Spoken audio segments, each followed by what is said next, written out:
Well, good morning, everybody, and welcome. It's Sunday morning, just after 9 o'clock. The sun is shining here again in London, very beautiful. And this is Lizzie and Justin from Thirdspace, and we are live, as we have been every Sunday morning for a very, very long time. Lizzie, back again for Turning Towards Life. And I want to say thank you, Lizzie, to you for writing something for us this week. It's always so moving and powerful to have something that's bubbled forth from you for us to engage with and talk about. And I also want to say welcome to all of you, all the people who are watching us live this morning. Welcome. And those of you who watch or listen later, you're so welcome too. This community of people keeps on growing, and we're so glad, really, really glad to have you with us. It's what makes all of this possible. So good morning. Thanks for coming back to us. Yeah, it's really lovely that we're growing in little increments all the time. And it seems to me that someone tells a couple of people about it, maybe once a week or something. And so this kind of slow, organic growth happens. It's very beautiful. So this source, so my sister actually named this. I just wrote a poem and Holly named it The Alchemy of Welcome. And we actually bought this on Monday to Turning Towards Love, which is our Monday night group that Holes and I do. And I had kind of written this in a moment of reflection and not really realised that it was significant or helpful or anything. And we were trying to find a source, a poem to read as an opener for our session on the Monday night group. And Holly goes, oh my God, that's brilliant. I said, really? Yeah, okay. So anyway, it really helped her. And then it seemed to be good enough to bring and to talk about. And I feel like it's an interesting one, because somebody said to me on Monday what they did was that they took all the first lines and read them together, and then they took all the second lines and read them together. And it's almost like, I think the way I was thinking was, what's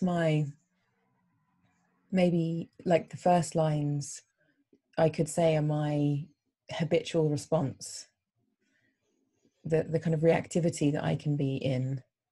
And then the second lines are when I become wise, or when I reflect, or when I stop, or when I draw on the friends that I know that can help me, or when I sit still enough to find something else that bubbles up other than my normal kind of reactivity. So you could hear it that way, is that the first line is my habitual reactions, and the second line is the wiser part of me, the deeper part or something.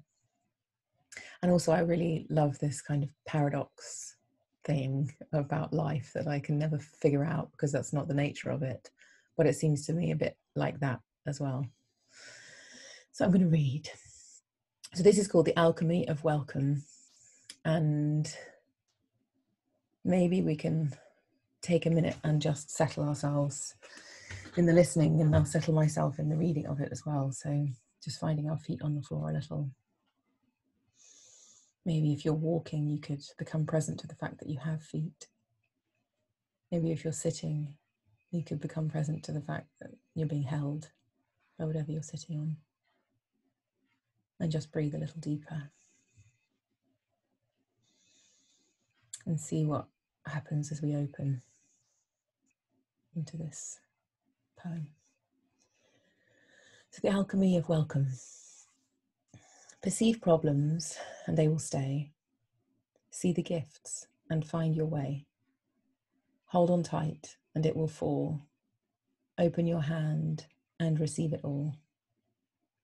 Turn away and the issue spirals. Face into life and the field enlivens. Stifle anger and it takes hold. Welcome the rage and find your bold. Ignore the sadness and wither so small. Accept the feelings and trust the call. Stay on the surface and miss the meaning. Go down deep and find love's leaning. Tense yourself up and lose control. Relax into love and watch it unfold.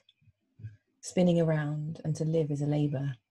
Stillness comes and you taste the flavor. That's so wonderful, Lizzie. I'm just going to turn on a light here. For those of you who are listening, you can't hear that I'm doing this, but I'm kind of sitting a bit in the dark. So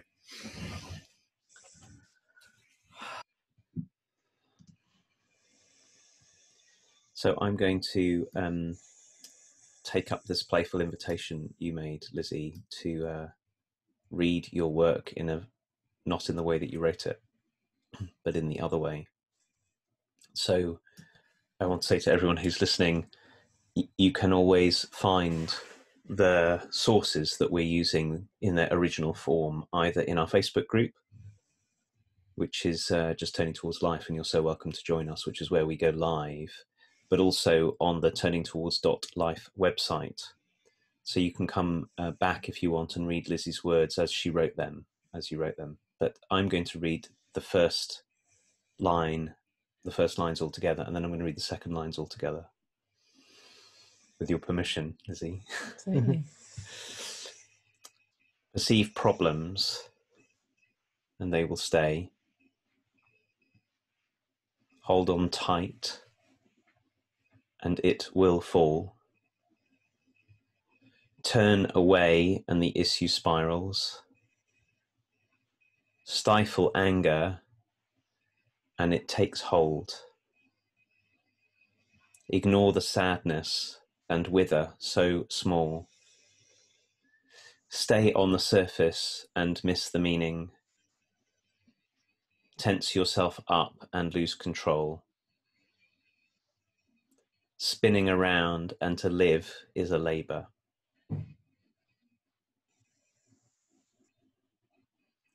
See the gifts and find your way. Open your hand and receive it all. Face into life, and the field enlivens. Welcome the rage and find your bold. Accept the feelings and trust the call. Go down deep and find love's leaning. Relax into love and watch it unfold. Stillness comes and you taste the flavor.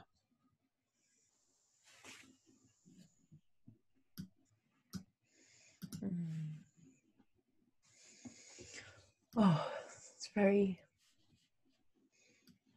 what is it? It's very clear when you read it like that. Separating them out. And in a way, I enjoy this because it's like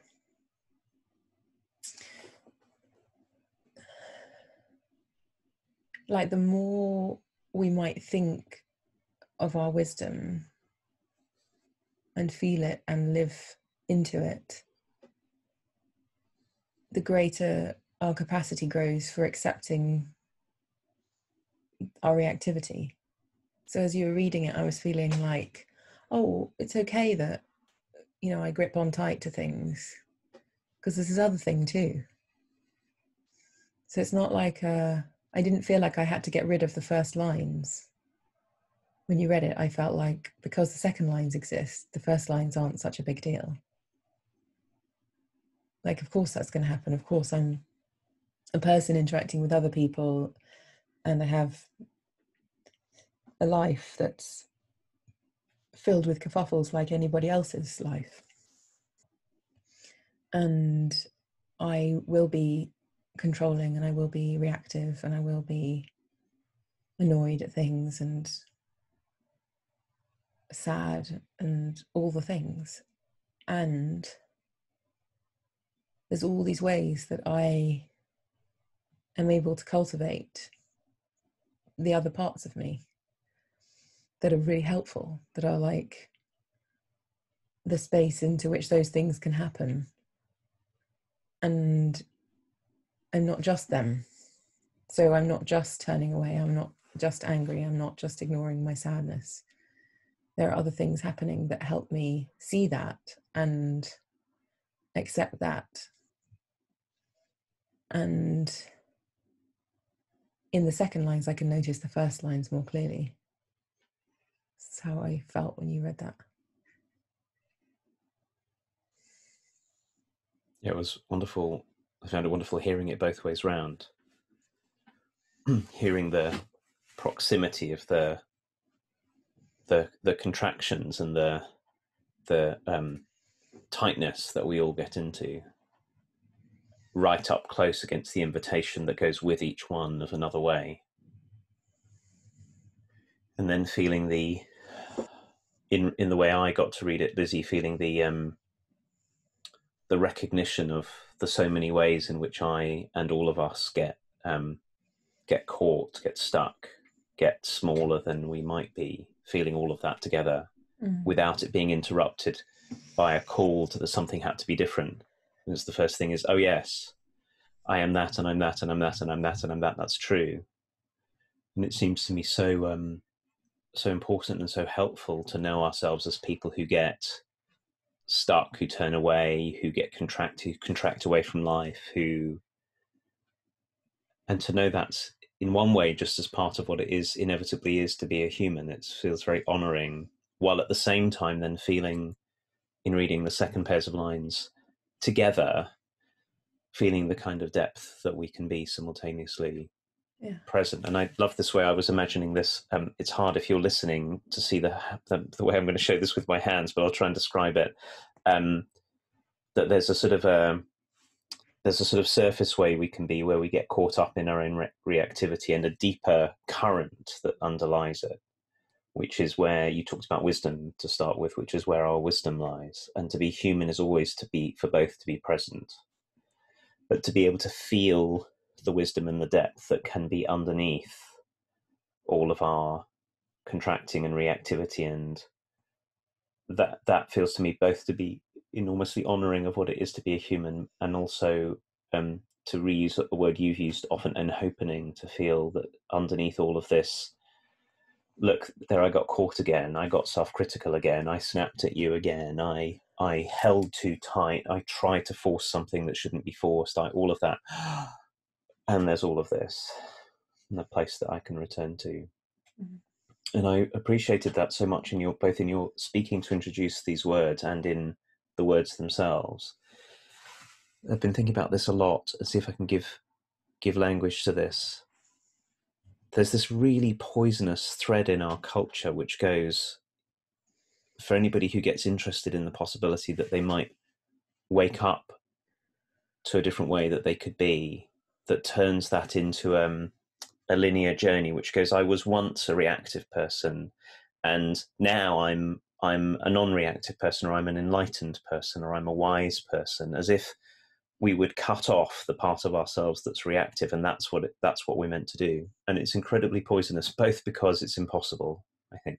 It's just not, it doesn't reflect that being a person with a body and in relationships and with feelings and all of that. And it sets up a comparison, like I'm a better person or a worse person. And it also splits us off from parts of ourselves. So no matter how loving I might be to my loved ones, there are times when I get caught in my own shame and my own fear and my own anger and my own wish to be in control, and I snap at people. And it doesn't help at that moment to go, oh, I'm meant to be this other person, I'm not meant to have this part. It's much more helpful to do the move that you've written a few pieces that I like, have this structure, Lizzie, which I think is so powerful, is this and this, this and this, this and this, is to know myself as someone who does lose sight of what I most care about, who does get caught up in being afraid, who does do things which I then wish I had not done those things, and there's repair needed, and there's to hold that with, and there's that of me that very often does know what to do and does know how to take care and feels more deeply in life. It seems to me that that's a much more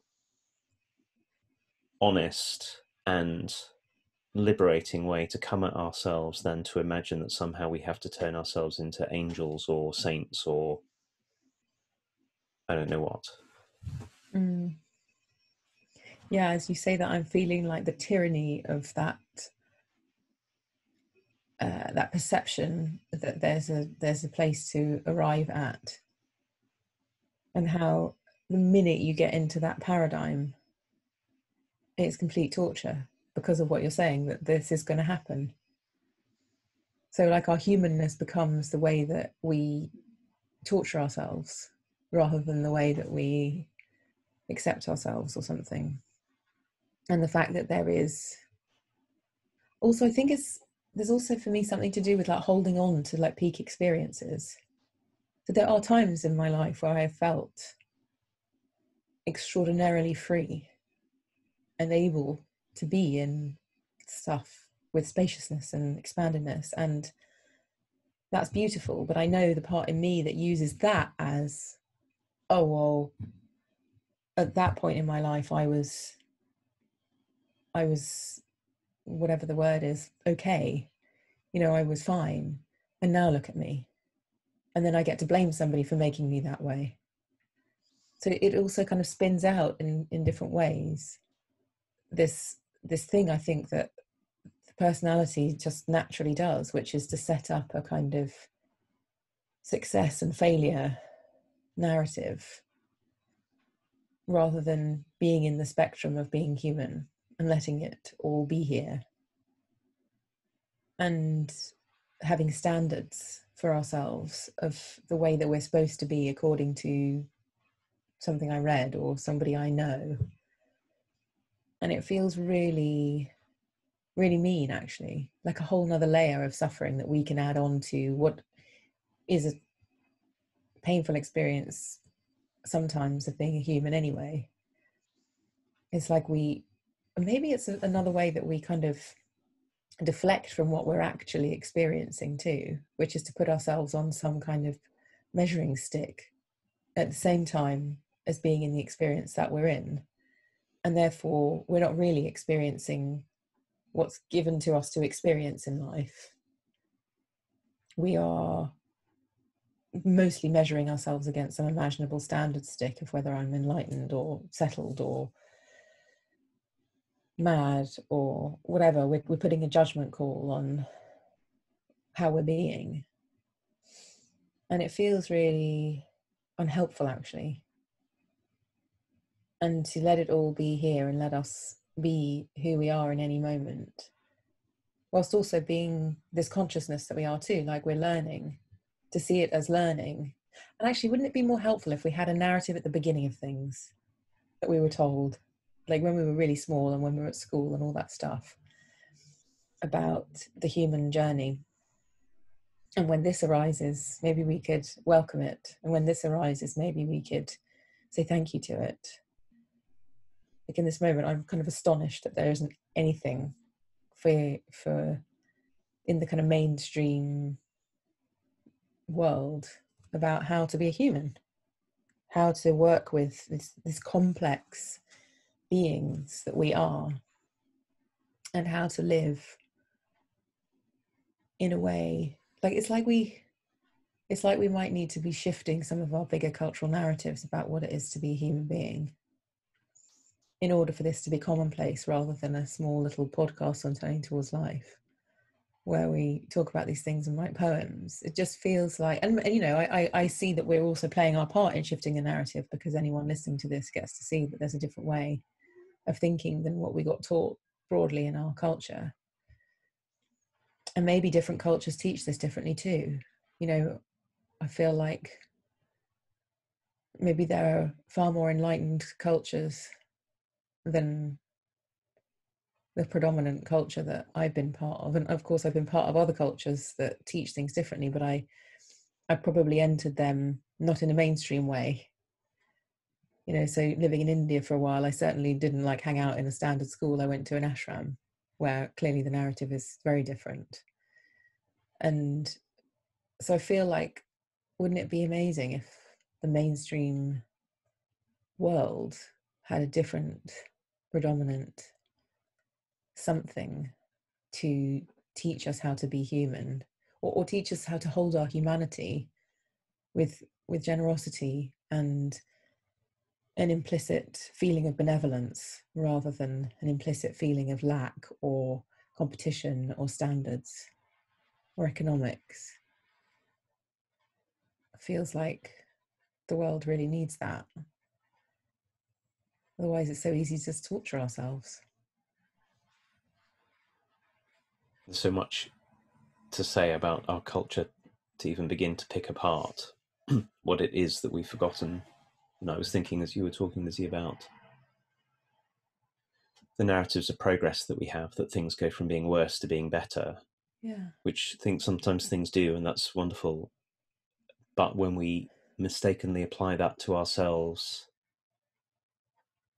yeah, the kind of it's a kind of splitting apart of ourselves. So we go about ourselves, we go bad person, good person. Yeah. And many of us, I think, because we split like this, we feel like bad people but pretend we're good people. We wish we were good people, but we don't think we are. You know, we sort of feel like we're really on one side and we're Yeah. pretending we're on the other side, instead of having a story about ourselves as being made up of many things simultaneously, many parts, and that there's a way in which we are always navigating, holding difference in us. And it seems to me that when we have a understanding of ourselves like that, and we can call on our deepest care, we see that finding a way to bring in the wiser, deeper parts of us is really called for. That it doesn't do to hang out all the time in the contracted parts. It's put such a limitation on us, but to try and deny that those parts are here. And I was thinking, you were talking, I was thinking about exam results. You know, since when did an exam result say, show us that we're a mix of all kinds of different things? Instead of there being a number, you know, you're a 97% person or a 33% person. Of course you're not. You're a bundle of all kinds of things. And that's in a way the mistake that we make, as we've learned to flatten ourselves into one thing. And I was really touched by your language of benevolence, because it also seems to me that this is really deeply about care of other people too.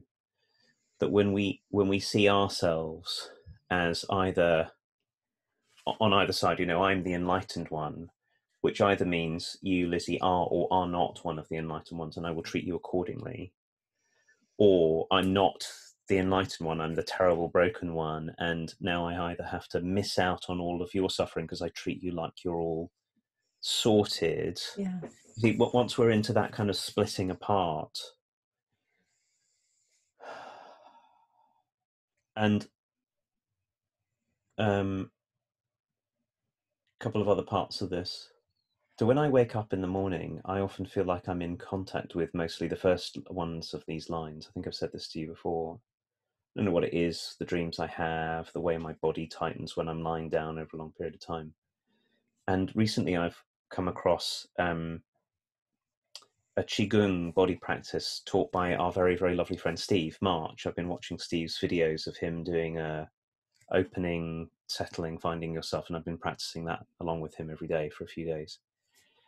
And I can feel how important practice is. I can't swim in the ponds at the moment, and that's the other thing that does it for me. But I can feel my way back into, there's all of this that I've lost contact with. And so when I wake up feeling very contracted, like the second line of your poem, it really helps to have ways to remember, oh, there's this too, and this too, and this too. And for me, body practice is very often the way of doing it, feeling my whole body can feel different. And then I know myself as being much wider and deeper in that way. That was the first thought I had. And the second thought I had has completely left me, so I won't try and say it now. Oh, I do know what it is. Because it was how much it helps to talk with other people about how complicated we are.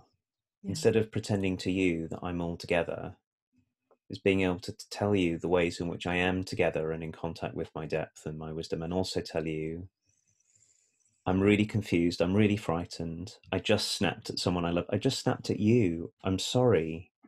And I realized that I was in a thing. All of this opening to one another that we can do, which stops us telling this story of only being one thing at a time, is how we practice benevolence in the kind of benevolence that you're talking about in our relationships with one another and with ourselves. I think it really helps us to do this with other people and not just be on our own little I'm trying to work with all of this on my own. It's such a relief to find out that other people are a mess and beautiful all at the same time. Yes, it really, really is. I was just thinking as well, Justin, when I'm in the top lines of reactivity, I smallen, and the size to which I smallen is the size I allow other people to be. Like, that's all I have patience for. So when I'm contracted, I can't see anything bigger than the size to which I've got contracted to. So if I'm only in this part of myself that's like a centimeter by a centimeter, I can only see your centimeter by centimeterness. And so if I'm not practicing, cultivating, learning to be bigger than that, to be bigger than my reactivity, to be more spacious, wider, deeper, softer, there's no way I can even begin to make contact with the wider, deeper, softer parts of you, which are actually there. But my perception makes you into what you are. So if my perception is this big, what I will see of you is this big. And as you were saying that, I just got really clear on the relationality that gets born of our reactivity. I don't even know if relationality is a word, but the way we relate as born of our reactivity is so different to the way we relate as born of our spacious, wise places. And so to move through the world with just a small part of me, like the 97%, I'm a 97% person, then all I can see of you is what number you are. What did you get in your exams? Because I got 97%. And that's the tiniest little line of information you could possibly imagine. And yet, look how much of our world hangs on exams. And it's really quite something that there isn't that much of a counterpoint to that in our culture.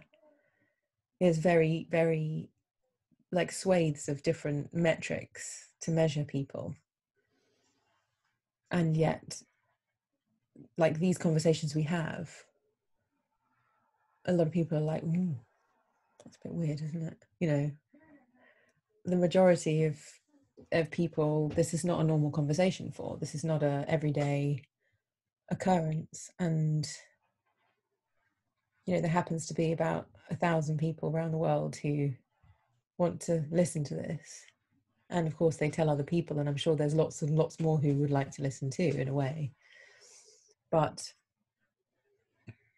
the proportion of people who are in this way of reflecting is really small compared to just the general amount of people. And so it's a really tricky situation that we're in, measuring each other as when we are completely immeasurable. And of course sometimes it's helpful, like if you doing something that needs you to be a certain size, or someone to know you're a certain size so you can put something on your body, or your glasses need to be measured so that you can see the right distance or whatever. There are purposes for which measurement is really needed and properly useful. Certainly I, with the wrong glasses on, would not have the same life as I do with the right glasses on. But the fact that we then make that about humans just feels kind of tragic, really, when you cotton on to our magnificence and our mysteriousness and our magnitude and complexity, as you said, like the bundle of all different things. It's like only seeing one color or only seeing one species of something, when actually we are this rambunctious thousands and thousands and millions of speciesness. We're not one thing.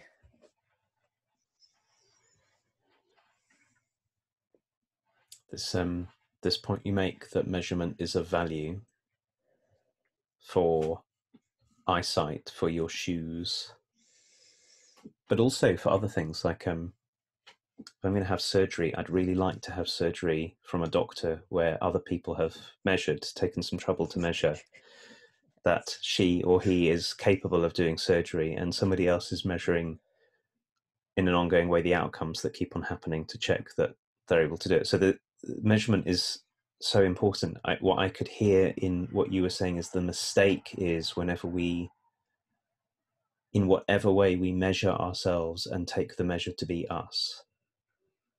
So either measuring ourselves in your words on one or other side of each pair of lines. I am this or I am that. Or when we measure ourselves on an exam result. And lots of other examples were coming to me whilst you were talking. Measuring ourselves on the number in our bank account, really common. Measuring ourselves on the size of our house or our property. Measuring ourselves on one another on the colour of our skin, or the ethnic group that we came from, or the religious or spiritual background we have, or our gender, or the shape of our bodies, or the age that we are. Or, I mean, once you start to look, it's so clear how much of the time we're up to this flattening ourselves down to one measure, and then assuming that measure tells us everything about ourselves and everything about another person. So it could be just in a moment you snapped at me and now you are a terrible person, Lizzie, because I can only relate to that part of you, and I can only relate to the part of me that's feeling hurt at the way you spoke to me, instead of second part of the line, I'm vast and you're vast. I'm way more mysterious and complicated and deep than this particular moment an interaction between us entertains, or than my history, or than the family I came from, or than, and it seems to me that is the invitation, the bigger invitation in your words is for us to keep on remembering that we do get mistaken. We do, like you're saying, when we're just a centimetre wide, we do forget. Yeah. And even our owning up to the fact that we forget is part of the path into again and again and again remembering that we got mistaken because we got caught on one detail and made the detail as if it was the whole thing. That's when we make the measure as if it was the whole thing, when we make how you spoke to me as if it was the whole thing, when I make my feeling of feeling ashamed or afraid as if it was the whole thing. And each one of your second lines is a reminder that there's a way, way, way, way bigger and deeper context in play all the time. Maybe that's our work, is to keep on learning how to remember that precisely at the moments that we forget. Yeah, that's very beautiful, Justin. I think that's an amazing place to end as well. Remembering just that we're way more than when we're in our reactive state, or anybody else's as well. Thank you so much for this. And, you know, who knew that this was the conversation that would come out of it? It's so lovely that we have these springboards from which come all of this conversation, and it meanders all over the place as well. So I want to say thank you to everybody for being with us today. We wish you a wonderful day wherever you are. And thank you so much for being with us. And we will be back next week with a source from Justin. Well, thank you, Lizzie, for bringing us your magnificent and loving words. Yeah. Thank you, everyone, for being with us. Like you say, Lizzie, we'll see you next week. Bye. Bye-bye.